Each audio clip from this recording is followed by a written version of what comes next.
1925 में एक British explorer पर्सी faucet Amazon rain forest में एक ऐसे शहर की तलाश में निकले थे जिसके बारे में कहा जाता है कि वो पूरा सोने से बना हुआ है और उसका किंग रोजाना सोने के पाउडर से नहाता है। लेकिन उस दिन पर्सी फॉसेट अपने कैंप से निकले तो थे, लेकिन फिर कभी वापस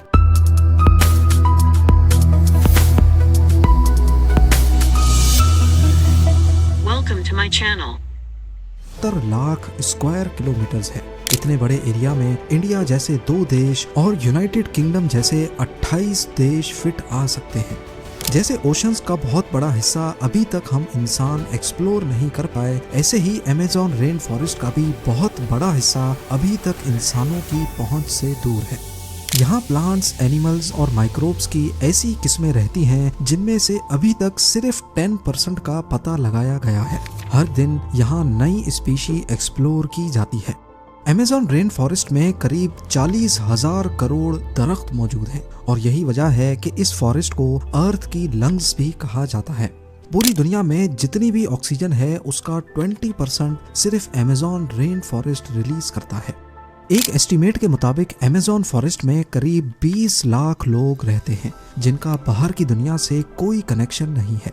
क्योंकि अमेज़न का काफी सारा हिस्सा अभी तक अनएक्सप्लोर्ड है, लिहाजा जंगल की इस ढाल के नीचे जो कुछ छुपा है वो भी अभी तक दुनिया के लिए एक ना सुलझने वाला मुअम्मा बना हुआ है।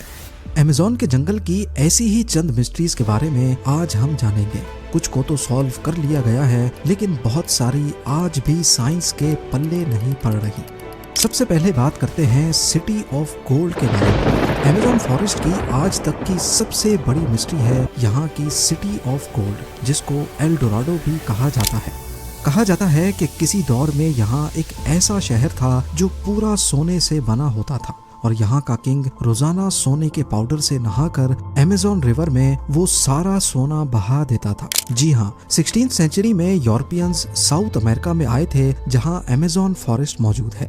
वो अपने साथ काफी सोल्जर्स और इस इलाके पर कब्जा करने का प्लान बनाकर आए थे। यहाँ उनका सामना अमेज़न के लोकल लोगों से हुआ जिन्होंने यहाँ अपने शहर बसाए हुए थे। यूरोपियंस ने उनके बनाए हुए शहरों पर कब्जा कर लिया और 16th सेंचुरी के आखिर में उनको खबर मिली कि अमेज़न फॉरेस्ट के डीप में एक ऐसा शहर भी है जो पूरा सोने से बना हुआ है। तो इसी पर यूरोपियंस ने इस एल डोराडो सिटी की तलाश शुरू कर दी।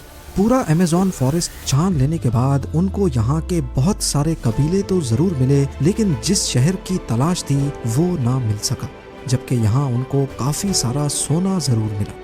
अगले 200 सालों तक तलाश जारी रखने के बाद आखिरकार एल डोराडो को मिथ डिक्लेयर कर दिया गया।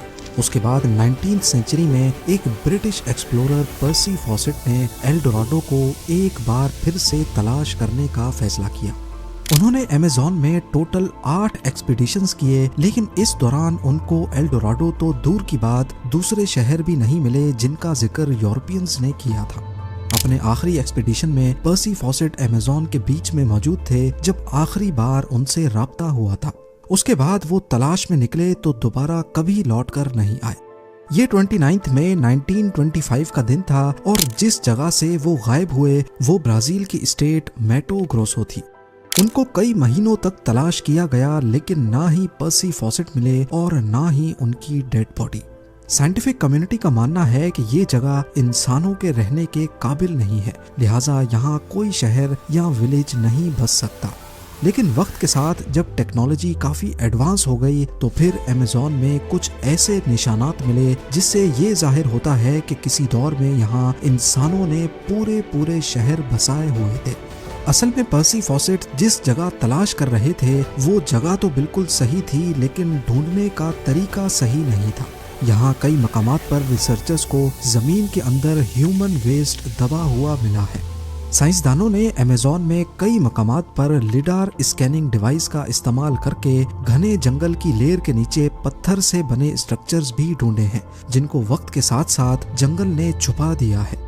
नेशनल जियोग्राफिक की टीम ने भी कैरेबियन के साहिल से 15 किलोमीटर अंदर अमेज़न में एक ऐसा शहर तलाश किया है जिसमें 2500 साल पुराने पूरे स्ट्रक्चर पहाड़ों के अंदर दबे हुए पाए गए।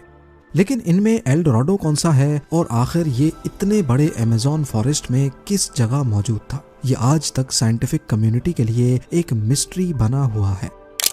नंबर 4, अमेज़न के इस वसी बयाबान जंगल में काफी ऐसे कबीले भी रहते हैं जिन्होंने आज तक बाहर की दुनिया को देखा ही नहीं है। जी हाँ, ये लोग जंगल में कैसे जिंदगी गुजारते हैं इसके बारे में एंथ्रोपोलॉजिस्ट भी सही से नहीं जानते। इनमें से एक कबीला पिरिकपुरा के नाम से जाना जाता है जो वेस्टर्न ब्राजील में रहता है। इस कबीले में पहले हजारों लोग थे लेकिन अभी सिर्फ 15 से 20 ही बचे हैं। इस कबीले के बारे में हम भी 1998 के बाद ही जान पाए हैं जब पहली बार इनका बाहर की दुनिया से राब्ता हुआ था। उनकी लैंग्वेज से ऐसा लग रहा था कि शायद वो अपना दुख दर्द बयान करना चाहते हैं।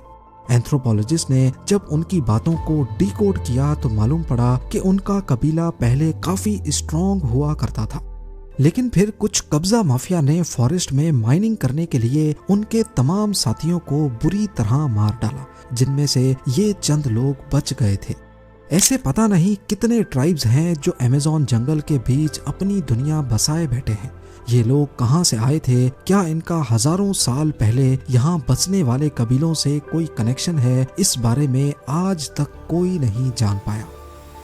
नंबर 3, सदियों से हिस्टोरियंस को ये कंफर्म नहीं था कि अमेज़न में रहने वाले लोग यहाँ कब आए थे, लेकिन 2017 में ये पहेली तब सुलझने लगी जब आर्कियोलॉजिस्ट को कोलंबिया के करीब अमेज़न फॉरेस्ट में पहाड़ पर कुछ पेंटिंग्स बनी हुई दिखाई दी।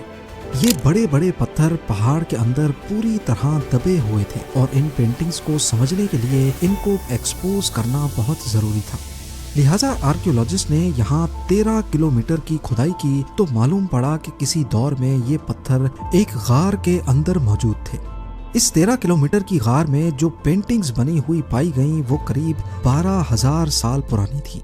उस वक्त आखिरी आइस एज की एंडिंग चल रही थी और जाहिर है उस वक्त यहाँ जंगल नहीं बल्कि सिर्फ बर्फ ही बर्फ हुआ करती थी। इन पेंटिंग्स में कुछ ऐसे जानवर भी बने पाए गए जो सिर्फ आइस एज में ही हुआ करते थे, जैसा कि मेस्टोडॉन्स और जायंट स्लॉथ्स। इन पेंटिंग से ये भी अंदाजा लगाया गया कि उस दौर में यहाँ इंसान किस हालत में रहते थे और कैसे वो अपने से भी बड़े जानवरों का शिकार करते थे। नंबर 2, 2019 में साइंटिस्ट तब चौंक गए जब उनको नॉर्थ ब्राजील में अमेज़न फॉरेस्ट के माराजोआ आइलैंड पर एक मरी हुई हम्पबैक व्हेल मिली। हैरानी की बात व्हेल का मरना नहीं था बल्कि इसके मरने की टाइमिंग कुदरत के निजाम के खिलाफ थी। ना सिर्फ इतना बल्कि व्हेल अमेज़न रिवर के करीब जमीन के ऊपर पाई गई थी। असल में 10 टन भारी ये व्हेल का बच्चा था। ये व्हेल्स सर्दियों की स्टार्टिंग में यानी अक्टूबर से नवंबर में अमेज़न के करीब समंदर में गर्म पानी एंजॉय करती हैं, लेकिन फिर ये खाने की तलाश में साउथ की तरफ एंटार्क्टिका के करीब चली जाती हैं। लेकिन ये व्हेल फरवरी में अमेज़न के करीब कैसे मरी थी? इन्वेस्टिगेशन से मालूम पड़ा कि ये जिस दिन मिली थी उससे सिर्फ 4 दिन पहले मरी थी। ना ही इसकी बॉडी पे किसी शिकार के निशानात थे और ना ही इसको कोई चोटें लगी हुई थी। तो अब यहाँ कई सवाल उठते हैं। पहला ये कि व्हेल इस मौसम में यहाँ कैसे पहुंची, ये समंदर से अमेज़न रिवर में क्यों आई और सबसे बढ़कर ये अमेज़न फॉरेस्ट के बीच जमीन तक कैसे पहुंची। वो दिन और आज का दिन, ये मिस्ट्री कभी सॉल्व नहीं हो पाई। और अब नंबर 1, अमेज़न फॉरेस्ट का एक और सीक्रेट 2013 में डिस्कवर हुआ था जब पेरू के करीब एक केमिस्ट्री के स्टूडेंट को अमेज़न में ये अजीबो गरीब स्ट्रक्चर मिला। ये एक प्लांट के पत्ते के ऊपर बना हुआ था जो देखने में काफी मिस्टीरियस लग रहा था। इसके ठीक सेंटर में सिल्क से एक कोन बनी हुई थी और इसके चारों तरफ सिल्क से ही एक जबरदस्त फेंस भी बनी हुई थी।